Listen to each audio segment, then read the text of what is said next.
بسم اللہ الرحمن الرحیم۔ السلام علیکم ناظرین، اللہ پر یقین رکھنے والوں کو میرے چینل پر خوش آمدید۔ تو دوستو، آج ہم اس ویڈیو میں آپ کو ظالم فرعون اور اللہ پر یقین رکھنے والی باندھی کا ایک واقعہ سنائیں گے۔ آج سے تقریباً 3000 سال قبل مصر پر ایک بادشاہ فرعون کی حکومت تھی، جو نہ صرف ایک ظالم اور سرکش بادشاہ تھا بلکہ اس نے خدائی کا دعویٰ بھی کر رکھا تھا اور خدائے حقیقی کو للکارنے کی جرت بھی کی تھی۔ فرعون ایک نہایت ہی بد کردار اور ظالم شخص تھا۔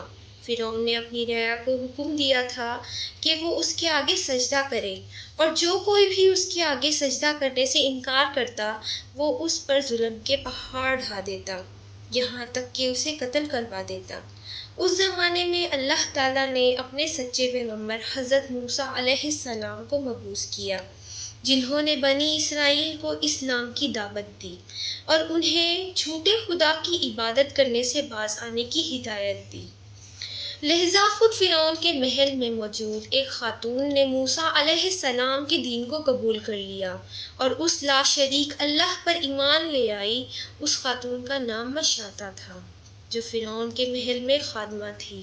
فرعون نے اسے اپنی بیٹی کی خدمت اور کام کاج کرنے پر مامور کیا تھا۔ ایک دن کا واقعہ ہے کہ وہ خادمہ فرعون کی بیٹی کے بالوں میں کنگھی کر رہی تھی۔ کنگھی کرتے ہوئے اتفاقاً اس کے ہاتھوں سے کنگھی نیچے گر پڑی۔ وہ اٹھانے لگی تو اس کی زبان سے بے ساختہ بسم اللہ نکل گیا۔ اس پر شہزادی نے کہا کہ آج تو نے عجیب کلمہ بولا، رب تو میرے باپ فرعون ہی ہے، تو پھر تو نے یہ کس کا نام لیا ہے؟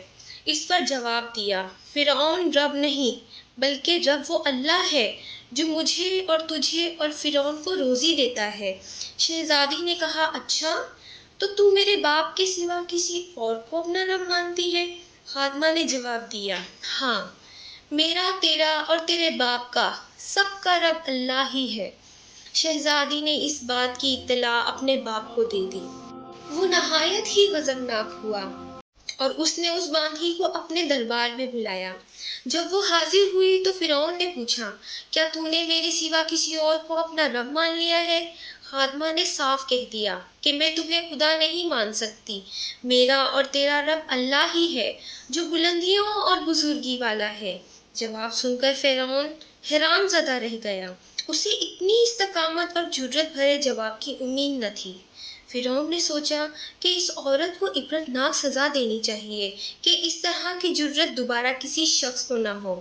اسے پتا تھا کہ یہ عورت اپنے بچوں سے بے انتہا محبت کرتی ہے، لہذا فرعون نے خادمہ کے بچوں کو اس دربار میں لانے کا حکم دیا۔ پھر فرعون نے سپاہیوں کو حکم دیا کہ ایک بڑی دیگ میں تیل کھولایا جائے۔ جب یہ دیگ خوب تپ گئی تو فرعون نے حکم دیا کہ اس عورت کے تمام بچوں کو ایک ایک کر کے اس کھولتی ہوئی تیل کے دیگ میں ڈالا جائے۔ فرعون کا حکم سنتے ہی اس عورت کی آنکھوں کے آگے سے اندھیرا چھا گیا۔ خادمہ نے نہایت ہی ہمت اور صبر سے کام لیا۔ سپاہیوں نے اس عورت کے ایک بچے کو پکڑا اور اسے گھسیٹتے ہوئے لے گئے۔ وہ بچہ اپنی ماں سے مدد طلب کرتا رہا، کبھی سپاہیوں سے رحم کی بھیک مانگتا رہا، لیکن چند لمحات میں اس کے جگر کے گوشے بچے کو کھولتے ہوئے تیل میں ڈال دیا گیا اور کچھ ہی دیر میں اس معصوم کی ہڈیاں تیل کے اوپر تیرنے لگیں۔ فرعون نے خادمہ کی طرف دیکھا اور کہا کہ اب موسیٰ علیہ السلام کے خدا کو چھوڑ دو اور مجھے رب مان لو۔ خاتون نے غصے کی نظروں سے اسے دیکھا اور اسے خدا ماننے سے انکار کر دیا۔ فرعون اس ثابت قدمی اور ہمت کو دیکھ کر دنگ رہ گیا۔ تھوڑی دیر میں اس کے دوسرے بچوں کو بھی تیل میں ڈال کر ہلاک کر دیا گیا۔ اب سپاہی اس خاتون کے سب سے چھوٹے بچے کی طرف بڑھے جو شیرخوار اور معصوم تھا۔ جب سپاہیوں نے اس بچے کو چھینا تو بچے نے زور سے چیخ ماری۔ ماں کا کلیجہ منہ کو آ گیا اور اسے ضبط نہ رہا، وہ زمین پر گر پڑی اور زور و قطار رونے لگی۔ وہ عظمت والا لا شریک خدا اس عورت پر گزرنے والی قیامت سے خوب واقف تھا، لہذا اللہ کی طرف سے ایک معجزہ ظاہر ہوا۔ وہ شیرخوار بچہ جو ابھی بول بھی نہ سکتا تھا، اس کی زبان میں بولنے کی قوت آ گئی۔